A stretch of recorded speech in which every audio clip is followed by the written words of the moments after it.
Groupe Pelou, l'immobilier bien plus encore présente.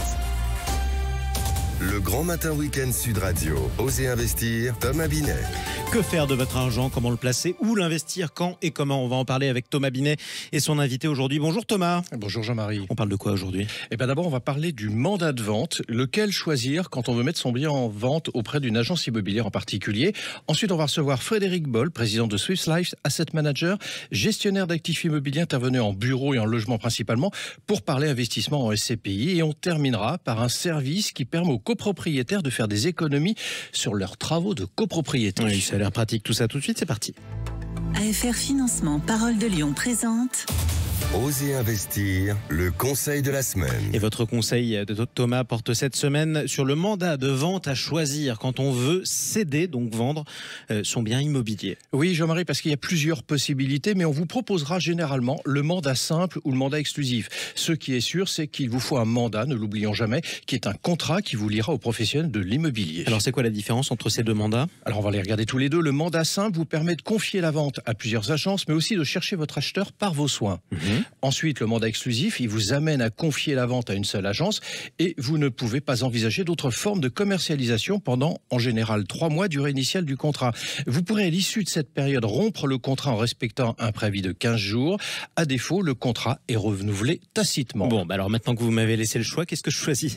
Les deux ont leurs avantages et forcément leurs inconvénients. Alors, avec le mandat exclusif, l'agent immobilier sait qu'il sera seul pendant une période définie et pourra mettre tous les moyens en œuvre pour commercialiser votre bien. Ce sera un gage d'efficacité.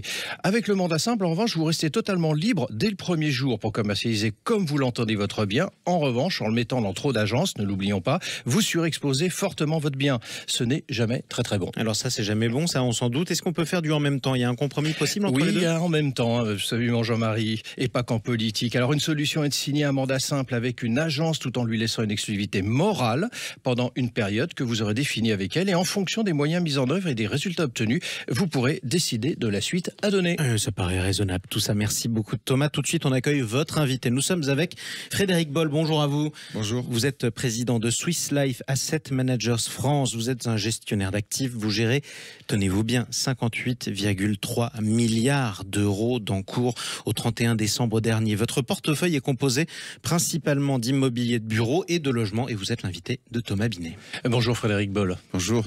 On vous reçoit aujourd'hui pour parler investissement SCPI, mais avant d'aborder ce sujet, je souhaite vous entendre sur le contexte actuel en économie. La fin des aides publiques au premier trimestre 2023 a vu s'accélérer les défaillances d'entreprises, plus 44% de défaillances par rapport à la même période de 2022 dans le domaine de la construction précisément. Ne sommes-nous pas à l'aube d'une crise économique majeure dans l'immobilier ? Alors, effectivement, aujourd'hui, on voit une augmentation des défaillances, pas que dans la construction, je dirais un petit peu partout, de manière généralisée. Je dirais que c'est la conséquence, on revient à une période normale, et c'est la conséquence d'une augmentation des taux d'intérêt qui a été très très forte dans un temps très court. Alors c'est vrai, vous avez raison, on revient à des niveaux avant Covid. Exactement. Donc ce qui veut dire qu'on a repris malheureusement un rythme traditionnel de défaillance. On a pris un rythme, normal de défaillance, on peut le déplorer, mais en tout cas c'est la réalité. Et donc, bien sûr, ça a un impact aussi sur l'immobilier de bureau, puisque le bureau, quand l'économie va, le bureau, on a besoin de bureau, et le logement, aussi, quand les taux d'intérêt montent, ça pénalise le logement. Alors justement, on va parler du bureau. On voit que dans le domaine de ce secteur, donc du bureau, ça s'agite également. Alors une question simple tout de suite pour commencer cet échange là-dessus. Est-ce que c'est le moment d'investir dans le bureau ? Avec tout ce qu'on nous dit, télétravail, suite à la pandémie, l'intelligence artificielle qui va forcément dématérialiser beaucoup de choses. Est-ce que c'est le moment, Frédéric Boll ? Alors aujourd'hui, peut-être il faut faire un point quand même sur le marché. Aujourd'hui, on a un marché de la transaction qui est bloqué.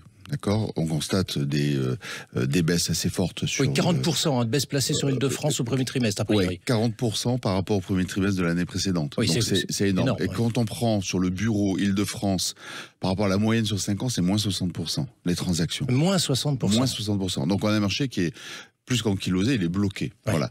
Pourquoi il est bloqué ? Parce qu'en fait,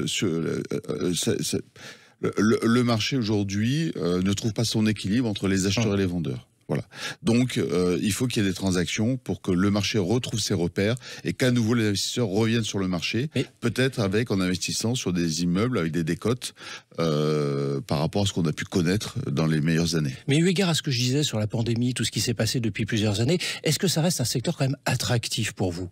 Alors, l'immobilier est attractif. L'immobilier reste attractif et restera attractif, clairement. Après, l'immobilier évolue. C'est pas quelque chose qui est figé dans le temps. Donc, ça veut dire que les usages évoluent. Et c'est ça qui est important. Dans ce que vous dites, le télétravail, la conséquence de la pandémie et autres, en fait, la pandémie a été une accélération dans les usages de l'immobilier.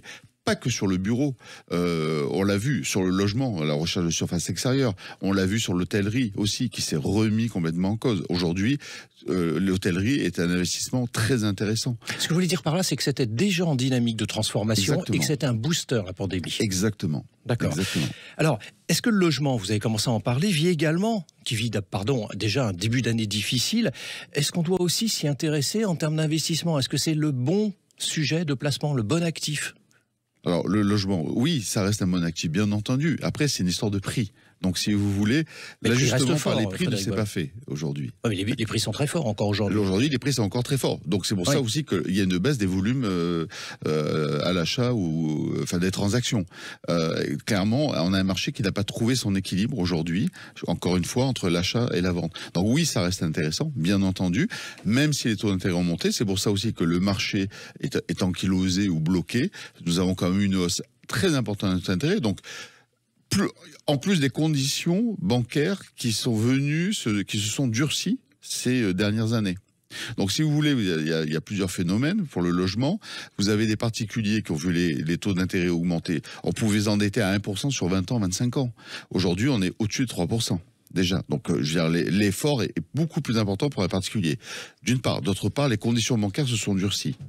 Et tout ça ne se reflète pas aujourd'hui dans les prix. C'est-à-dire que si des prix s'ajustaient à la baisse, effectivement, vous avez des taux d'intérêt plus élevés, des conditions peut-être qui sont un peu plus difficiles pour l'accession à la propriété, mais en revanche, vous avez des prix qui sauf que les prix n'ont pas baissé encore. Comment vous voyez les volontés de transformation législative et donc après opérationnelle, par exemple, sur tout ce qui est énergétique ? Parce que ça rajoute, on a vu, il y a une flambée du prix des matériaux, on voit qu'il y a aussi ces coûts pour les copropriétés, on en parlera dans quelques instants justement, comment économiser sur ces travaux, mais est-ce que tout ça, c'est pas des flambées qui se répercutent justement sur un marché qui est déjà en grande difficulté ? Oui, tout à fait. Vous avez complètement raison. C'est-à-dire qu'aujourd'hui, vous avez effectivement les coûts de la construction ont monté assez fortement. Par exemple, quand vous voulez acheter en VFA, aujourd'hui, vous avez quasiment 10% d'augmentation des coûts de la construction. Donc le promoteur, soit il pince ses marges, soit il répercute dans le prix de vente. Ce coût de la construction. Donc, on a un marché là aussi du neuf et de la VFA, où on a un foncier qui a été acheté relativement cher, puisqu'on était sur des niveaux élevés ces 2 dernières années, et des coûts de la construction qui, entre-temps, l'inflation aidant, ont flambé. Donc, ça pénalise clairement le marché. Merci Frédéric Boll. Et je rappelle que vous êtes le président de Swiss Life et Asset Managers France. Merci à vous d'être passé sur le studio de Oser Investir dans le Grand Matin Week-end sur Sud Radio. Tout de suite, l'innovation de la semaine avec vous, Thomas. Vous allez nous parler, vous le disiez, d'un service qui permet de réduire les prix des travaux en copropriété, ce qui est pratique. Oui, Jean-Marie, parce que les obligations commencent à pleuvoir sur les copropriétés. La loi climat et résilience impose aux copropriétés d'élaborer des plans pluriannuels de travaux. Aujourd'hui, ce sont les copropriétés de plus de 100 lots qui sont concernées, mais dès 2025, toutes les copropriétés devront y passer. En fait, on sait que 80% des devis ne sont pas négociés. On imagine assez vite le problème. Oui, ça on le sent venir. Effectivement, vous allez donc nous parler de la société Manego pour négocier justement, qui est le premier vérificateur et négociateur de devis pour les copros. Oui, Manego va vérifier les devis prévalidés à partir de 2 000 € jusqu'au ravalement. La vérification est gratuite. Si tout est cohérent, le service de Manego s'arrête là sans aucun frais pour la copropriété. Si le montant est incohérent, Manego négocie et se rémunère aux résultats obtenus. Petite précision quand même, Manego négocie avec les prestataires sélectionnés par le conseil syndical et ou le syndic et n'en impose pas de nouveau. Et ça c'est formidable comme ça. Merci beaucoup. Si on veut en savoir plus, on va taper sur internet ma-du6nego.fr parce que .fr c'est toujours important. Exactement, le .fr, n'oubliez pas. Merci beaucoup Thomas Binet. Merci à vous Frédéric Boll. Je rappelle qu'on peut retrouver Oser Investir sur la chaîne YouTube de Sud Radio et sur tous nos réseaux sociaux. On vous dit à dimanche prochain. Merci Jean-Marie. Le Grand Matin Week-end Sud Radio. Osez investir, Thomas Binet. Avec Groupe Pelou, l'immobilier et bien plus encore.